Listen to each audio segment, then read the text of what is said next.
Hello friends, welcome to Tasni's Food Book. ഇന്ന് ഞാനൊരു ബിരിയാണിയുടെ റെസിപ്പി ആയിട്ടാണ് വന്നിരിക്കുന്നത്. വീഡിയോയിലേക്ക് പോകുന്നതിന് മുന്നേ ചാനൽ സബ്സ്ക്രൈബ് ചെയ്തിട്ടില്ലെങ്കിൽ സബ്സ്ക്രൈബ് ചെയ്യുക. ബെലൈക്കൺ പ്രസ് ചെയ്യുക. ബെലൈക്കൺ പ്രസ് ചെയ്യുമ്പോൾ ഓൾ എന്ന സെലക്ഷൻ വരും. ഓൾ സെലക്ട് ചെയ്ത് കൊടുക്കുക. അപ്പോൾ ഞാനിടുന്ന എല്ലാ വീഡിയോസിൻ്റെയും നോട്ടിഫിക്കേഷൻ നിങ്ങൾക്ക് അപ്ഡേറ്റ് ആയിട്ട് കിട്ടുന്നതാണ്. അപ്പോൾ ഞാൻ പറഞ്ഞ പോലെ ബിരിയാണിയാണെന്ന് ഞാൻ ഉണ്ടാക്കാൻ പോകുന്നത്. എല്ലാവർക്കും ചെയ്യാറുണ്ടോയെന്ന് അറിയില്ല. ഞാൻ ഉണ്ടാക്കാൻ പോകുന്നത് കാട കൊണ്ട് ഒരു ബിരിയാണിയാണ്.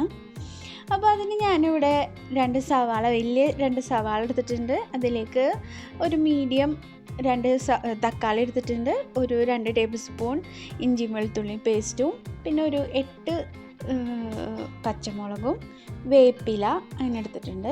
ആദ്യം തന്നെ നമുക്ക് കുക്കർ വെച്ച് ആദ്യം നമുക്ക് സവാള ഒന്ന് വഴറ്റിയെടുക്കാം. സവാളയുടെ കൂടെ ഞാൻ പച്ചമുളകും വേപ്പിലയും കൂടി ഇടുന്നുണ്ട്. അപ്പോൾ അത് സവാള വാടി വരുന്നതിനോടൊപ്പം തന്നെ നമുക്ക് ഈ പച്ചമുളകും വേപ്പില ഒന്ന് നന്നായിട്ടൊന്ന് വാടിക്കിട്ടും, നല്ലോണം ഒന്ന് യോജിച്ച് കിട്ടും. അപ്പോൾ ഞാനത് അവിടെ വാടാനിട്ടിട്ടുണ്ട്. അപ്പോൾ സൈഡിൽ ഞാൻ ചോറ് വെച്ചുവിട്ടാനുള്ള കാര്യങ്ങൾ ചെയ്യാണ്. അപ്പോൾ ഒരു പാത്രം വെച്ച് അതിലേക്ക് ഒരു അല്പം നെയ്യൊഴിച്ച് ഗരം മസാലകളൊക്കെ ഇട്ടിട്ട് ഞാനൊന്ന് ചൂടാക്കി എടുക്കുന്നുണ്ട്. അതിന് ശേഷം വെള്ളം ഒഴിച്ചിട്ട് നമുക്കൊന്ന് തിളപ്പിക്കാൻ വെക്കാം.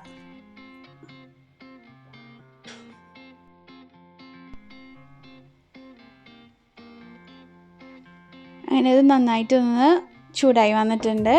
ഇനി ഇതിലേക്ക് വെള്ളമൊഴിച്ച് അതിലേക്ക് ഒരല്പം ആവശ്യത്തിന് ഉപ്പിട്ടിട്ട് നമുക്ക് മൂടി വെച്ചൊന്ന് തിളപ്പിക്കാൻ വെക്കാം.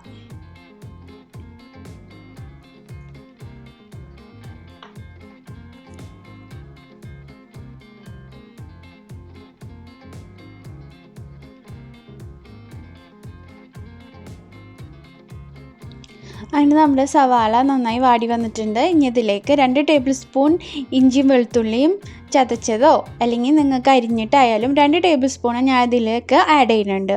ഞാൻ അത് നന്നായിട്ടൊന്ന് ഇളക്കി പച്ചമണം പോണ വരെ ഒന്ന് ഇളക്കി കൊടുക്കുക. ഇനി അതിന് ശേഷം തക്കാളിയും പിന്നെ ഒരു പിടി ഞാൻ മല്ലിയിലയും പുതിനയിലയും അരിഞ്ഞ് വെച്ചിട്ടുണ്ട്. അതും കൂടി ഇട്ട് നല്ലോണം ഒന്ന് വഴറ്റി കൊടുക്കുക. തക്കാളി നന്നായി വാടിയ ശേഷം അതിലേക്ക് ഗരം മസാല, 1/2 ടീസ്പൂൺ ഗരം മസാല, 1 ടീസ്പൂൺ മുളക് പൊടി, 1/2 ടീസ്പൂൺ മല്ലിപ്പൊടി, 1/2 ടീസ്പൂൺ മഞ്ഞൾപ്പൊടി. ഞാൻ ഇതിലേക്ക് ഒരു 8 പച്ചമുളകുകൾ ഇട്ടിട്ടുണ്ട്. അത് കാരണം ഒരു ടീസ്പൂൺ അത്യാവശ്യത്തിന് എരിവുണ്ടാവും. അത് കാരണം ഞാൻ 1 ടീസ്പൂൺ മുളക് പൊടി ഇട്ടത്. ഞാൻ എല്ലാ മസാലകളും ഇടാറുണ്ട് കേട്ടോ ബിരിയാണിക്ക്. വെറും മഞ്ഞൾപ്പൊടി മാത്രം ഇട്ടിട്ടും ഞാൻ ബിരിയാണി ഉണ്ടാക്കാറുണ്ട്. എന്നാലും മിക്കപ്പോഴും ഞാൻ എല്ലാ മസാലകളും ഇടാറുണ്ട്. ഇനി നമുക്കിതിലേക്ക് 2 ടേബിൾ സ്പൂൺ തൈര് ഇട്ടിട്ട് നല്ലോണം ഒന്ന് ഇളക്കി കൊടുക്കാം.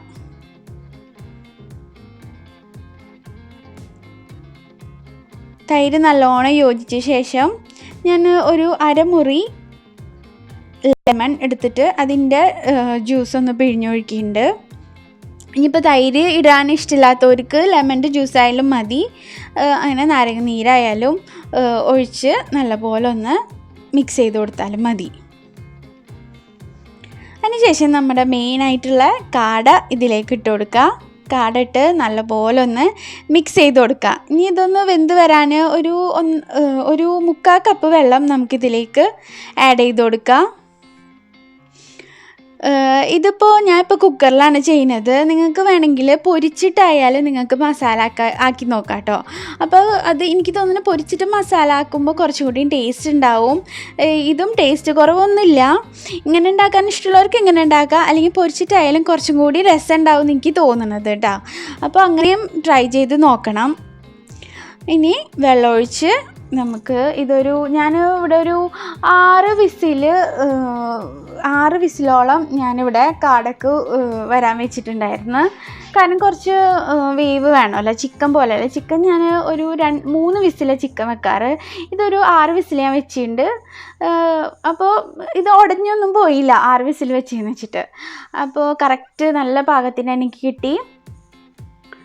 അപ്പോൾ ഇതൊന്ന് നമുക്ക് കുക്ക് ചെയ്യാൻ വെക്കാം.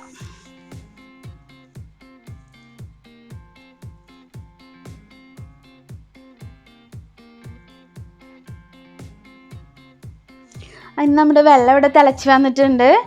വെള്ളം തിളച്ച് ഇനി അതിലേക്ക് നമുക്ക് അരിയിട്ട് ഒന്ന് തിളപ്പിച്ച് ഊറ്റി എടുക്കണം. ഇനി അഥവാ നിങ്ങൾക്ക് വെച്ച് വറ്റിക്കാനാണ് നിങ്ങൾക്ക് താല്പര്യമെങ്കിൽ അങ്ങനെ ആയാലും ചെയ്യാം. അങ്ങനെ ചോറ് ഞാൻ തിളപ്പിച്ചൂറ്റി എടുത്തിട്ടുണ്ട്. നല്ല പാകത്തിന് കിട്ടിയിട്ടുണ്ട് കേട്ടോ അരിയൊക്കെ. ബാക്കി നമുക്ക് ദമ്മിടുമ്പോൾ കുറച്ചും കൂടി നന്നായി ഒന്ന് യോജിച്ച് കിട്ടും. ആൻഡ് ആസ് യൂഷ്വൽ നമ്മൾ ലാസ്റ്റ് പ്രോസസ്സ് ഒരല്പം ചോറിട്ട് ഞാൻ അതിൻ്റെ മുകളിൽ നെയ്യിട്ടിട്ടുണ്ട്. ഞാൻ ഇതിലേക്ക് ഒരല്പം ഗ്രേവി ഉണ്ട് കേട്ടോ എൻ്റെ മസാലക്ക്. മസാല ഡ്രൈ മസാല അല്ല, ഒരു അല്പം ഗ്രേവി ഉണ്ട്. ഞാൻ എന്ത് ചെയ്യുന്നത് വെച്ചിട്ട് ഇതൊന്ന് ചോറുമായിട്ടൊന്ന് മിക്സ് ചെയ്ത് കൊടുക്കുന്നുണ്ട്. മിക്സ് ചെയ്തിട്ട് ഞാൻ ഇതിൻ്റെ മുകളിലേക്ക് ഒരല്പം കൂടി ബാക്കിയുള്ള ചോറിട്ട് കൊടുത്ത് പിന്നെ അതിൻ്റെ മുകളിൽ മസാല ഇട്ട് കൊടുത്ത് പിന്നെയും അതിൻ്റെ മുകളിൽ ചോറിട്ട് കൊടുത്തിട്ടാണ് ദമ്മ ഇടുന്നത്. അപ്പം ഞാൻ ഇവിടെ ആകെ അണ്ടിപ്പരിപ്പും കിസ്മിസും മാത്രമേ ഇടണുള്ളൂ. നെയ്യിൽ വറുത്തിട്ട് നിങ്ങൾക്ക് മല്ലിയിലയും ഒരു അല്പം മല്ലിയിലയും കൂടി. ഇനിയിപ്പോൾ നിങ്ങൾക്ക് സവാള വറുത്ത് കോരി ഇടണമെങ്കിൽ അതും ഇടാം, നിങ്ങളിഷ്ടം ഡെക്കറേഷനൊക്കെ.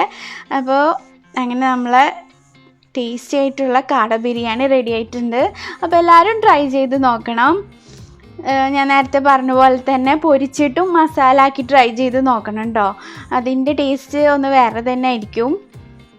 അല്പം പൈനാപ്പിളിൻ്റെ എസെൻസ് ഞാൻ മുകളിലൊന്ന് ഒഴിച്ചു കൊടുക്കുന്നുണ്ട്. അങ്ങനെ നമ്മുടെ ബിരിയാണി ഇവിടെ റെഡി ആയിട്ടുണ്ട്. അപ്പോൾ എല്ലാവരും ട്രൈ ചെയ്ത് നോക്കുക. എല്ലാവരും എൻ്റെ വീഡിയോസൊക്കെ ഒന്ന് കാണുക. ഇഷ്ടപ്പെട്ടെങ്കിൽ ലൈക്ക് ചെയ്യുക, ഷെയർ ചെയ്യുക. Keep watching. Thank you.